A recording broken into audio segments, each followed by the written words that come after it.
Hello, welcome back to Road to Global. This video is going to be on low number scenarios. In this video, we're going to talk about some key ideas on low number scenarios, how to approach them, how to succeed in them, and what we would define as success in low number scenarios. So, first I'm going to talk about what we think, what our main goal is really.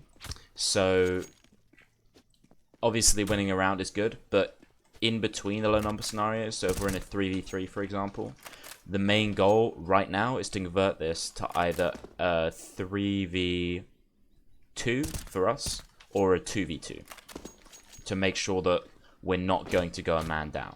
Because if you think about it like this, you can't really consistently get a 3v2 for yourself. You can't consistently get the pick every time and gain yourself an advantage. But what you can do is you can consistently make sure that you do not lose your even play or advantage, so even number of bodies on your side, and that will set you up the best in a consistent fashion for winning these rounds when they come to the clutch moments where the bomb's planted and you're doing retakes or takes or catching flanks and things. The main difference between low number scenarios and 5v5s or 4v4s is that the CTs are not going to be able to hold full map control while also supporting each other. So they're going to have to make a choice. Either they're going to stay split up and maintain more map control and info on the other side, or they're going to group up and have a better chance of winning gunfights when they inevitably meet the terrorists. These situations are also going to give you much more of a chance at synergizing your movements. This can either be a positive or a negative, depending on how synced up you are with your teammates. If you're not on the same page and you're making sloppy rotations and moves together, then the other team is going to pick you apart with their individuals or their team play. But if you can play together, then you can gain a massive advantage in these gunfights you're taking, and also just in the way that you're outmaneuvering the other team. Going back to the idea of success, if we want to succeed, then we want to convert our 2v2, for example, if we say we're in a 2v2, into either a 1v1 or a 2v1 in our favor. The best way to do this is by playing together and trading out. So if 1T comes your way, then you'll be able to trade out on him and always get a 2v1 or a 2v1 or a 1v1. And if 2Ts come your way, then you'll be able to trade out on the first guy and then at least trade out on the first guy and then have a decent chance of killing the second. Whereas if you stay split up and unable to trade frag, then this won't be the case, because you may get two, but consistently you'll have a 50-50 on the first guy and then maybe a 30-70 on the second guy, so the chances aren't brilliant. Now on the CT side, something different that you can do is an aggressive play for info as two players. This is happening. You'll see this happening a lot at pro play, because this proactivity is going to grant you two things. First of all, if there are any terrorists here, then you'll catch them in an engagement that they're not expecting most of the time, especially if you get your timing down, and then you'll be able to trade out on them at least. And the second thing that it does is it'll give you info on where things are going on. So if they're here, then you shoot them, and that's fine. If they're split up, you know the other guy's somewhere else, so you can play together afterwards. If there are two guys here, you fight them, that's it. If there are no guys here, this is when the real subtlety comes in, because this means you have full info that they're not B, essentially. So you've pushed down lane, you've cleared out B, and you know that the terrorists are somewhere else. So they could be in cave, which is somewhat likely, but you can clear it out a little bit if you want to or you suspect it. But likely they're towards the A side of the map. So they could be in candles, they could be around mid, you could catch them and shoot them in the back. They could be in donut coming out, or they could be in A main. Now, the hope of this is that you'll get onto site before they're here, so you're able to defend the right side with two people. But there's also the potential that you flank this, they hit the A site while you're down in lane, and then you're kind of stuck because you're on the complete opposite side of the map and the retake's going to be very hard. This means that your timing for when you make this push is going to be extremely important.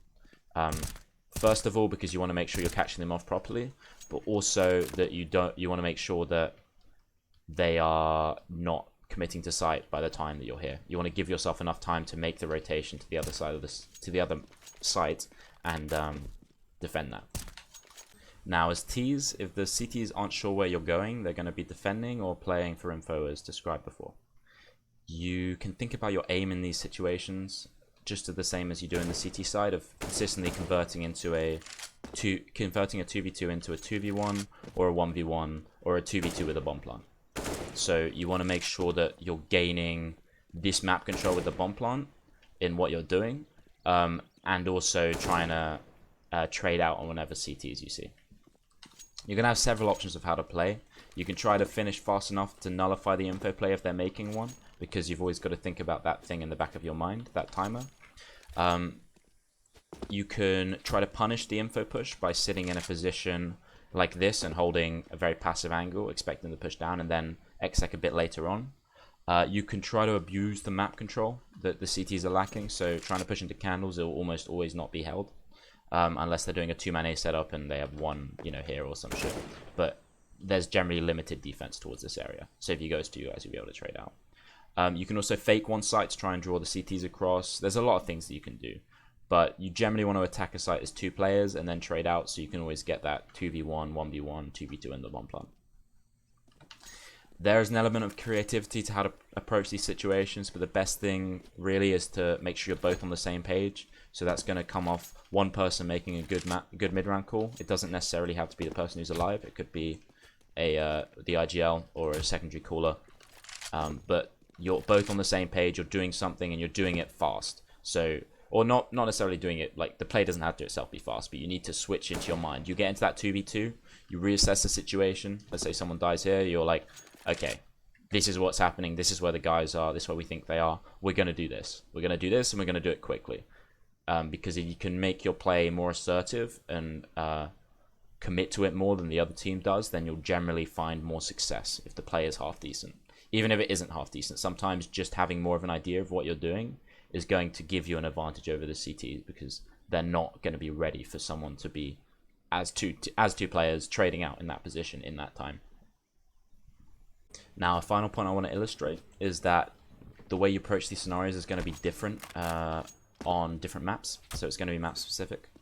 And the example that I'll give is Overpass versus Ancient, because in Ancient you really had to sacrifice mid control if you were defending the 2 sites split up, but in Overpass the CT rotations are much faster, and also you don't sacrifice this control if you don't stand here, so you don't need to defend this area because they can't get to CT without A or B already being taken, which means that you're actually able to have one player spotting for info on A, one player spotting for info on B, and it's almost a safer thing because it means that they can't push this CT area from either side.